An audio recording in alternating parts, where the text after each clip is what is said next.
Hey guys, so at my last trip to EVA, I found a new scope brand which seemed to me interesting at the show, and the guys were good enough to send me two of them to test and review.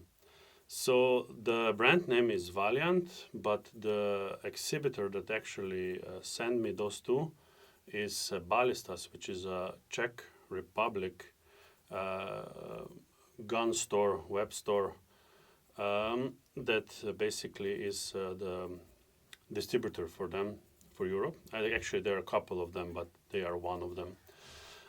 So let's get right into it. So Valiant is a relatively new brand. From their web page, they are about 8 years old, and they have been founded in Czech Republic. But the manufacturing procedure is done so manufacturing of those scopes is done actually in China. So this is, let's say, what you would call a budget scope, but actually all my scopes are budget scope. They're not really that expensive, and 99% of them is made in China. So personally, I'm okay with the product being made in China as long as it has the features and the quality that I require to get results. So these definitely fit in this category. So the price at Ballistas is, I think, about 290 euros, which is approximately the same in US dollars.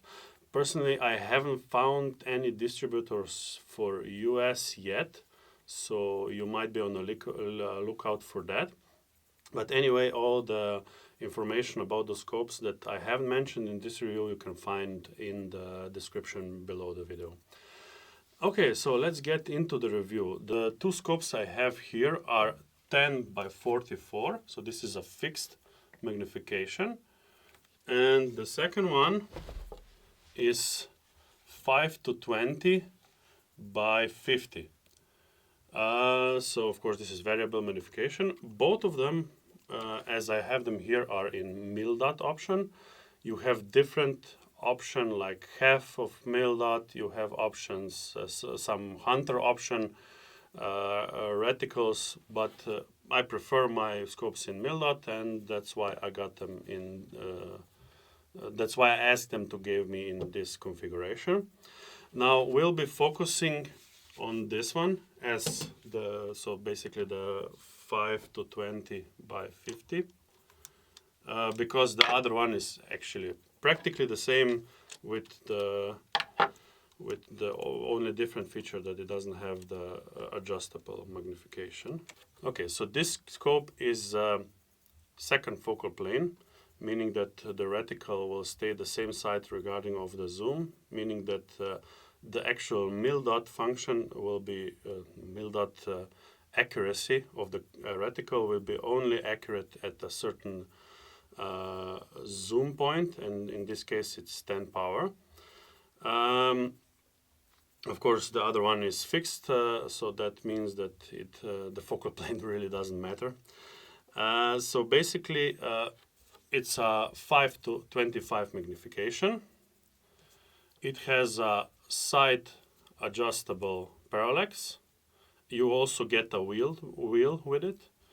It has illuminated reticle, and it has 5 increments in brightness and in 2 colors, so basically red and green, and each one in 5 increments. It has 1/4 of MOA adjustment turrets for windage and elevation. The cool thing about those is that actually this part, which is for setting the zero, basically if you screw that, you can set the zero to the desired position. It's actually made out of steel, meaning that you will not damage it by using regular screwdrivers or, I don't know, a coin or something like that. This is a nice feature. Usually this is aluminum, and if you use it a couple of times, then it probably is already damaged and scratched. So otherwise, it's a 30 millimeter tube. adjustable diopter here, ±2, and very nice glass. So the image clarity of those is excellent. As I speak, I will show you also some images from scope cam. Just bear in mind that that scope cam does not give the true information regarding the optics quality, because I'm using just a phone, and there is some glass in between the phone and the scope in actual to get the image. So this is not the test that I'm showing with that is more relevant to the functions and not to the image clarity.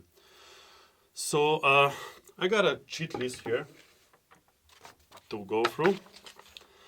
So first of all, the thing I didn't mention is the name of the model. So these are both same model, just different parameters in terms of magnification. It's called Zephyr or Zephyr, or I'm not sure how you should pronounce that. So this is the name. So basically we have the, as I mentioned, 5 to 20 magnification, 30 millimeter tube. It's monolith, so basically a one-piece tube. It's a multi-coated green lens, that's how they call it. Reticle is attached glass, which is nice thing, so no worries there. And there are some specification regarding what is the field of view in different magnification, which is an important parameter, because that basically means how big of an image you see when you look at it. And it's an important information to get. So not all, let's say 20 magnification scopes have the same field of view. So definitely, if you're looking at a scope that it claims that has 20 magnification, make sure you pick, not pick, but one of the criteria, it should be that it has as high field of view at that magnification as possible. Side parallax can be adjusted up to 10 yards, which is really nice, because for air gunners, we a lot of times need a very close focusing, close parallax adjustment. The turrets are very, very crisp, so you have to lift them up in order to unlock them, and then the clicks are extremely nice.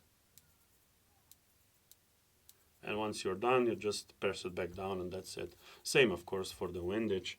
Let's get a little bit to the general about the reticle, which is mil-dot, and turrets. Now, personally, I like first focal plane scopes. This is, of course, second focal plane, but the first focal plane has a disadvantage, especially if the scope is designed to have a really high range of magnification. The reticle will probably be pretty thick when you get to the full magnification. So with second focal plane, the reticle is always the same and it's always optimal. So this is nice about the second focal plane. But the thing I like the most about the first focal plane is the fact that most cases they have same units for the reticle as well as the turrets. So meaning if you have a mil, MOA, usually it's mil, but still those two options.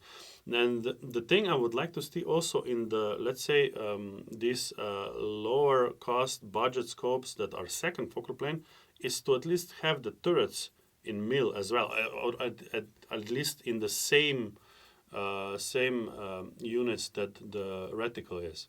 Because then if you are, for example, at 10 power and you know that 1 mil is actually 1 mil, you can also adjust the turrets according to that. So for example, if the turrets is 1/10 of the mil, you know that 10 clicks will be 1 hash in between the reticles, so basically 1 mil. So this is one thing I would like to see, and of course this one is 1/4 of MOA. Personally, some people like to have even 1/8 of MOA.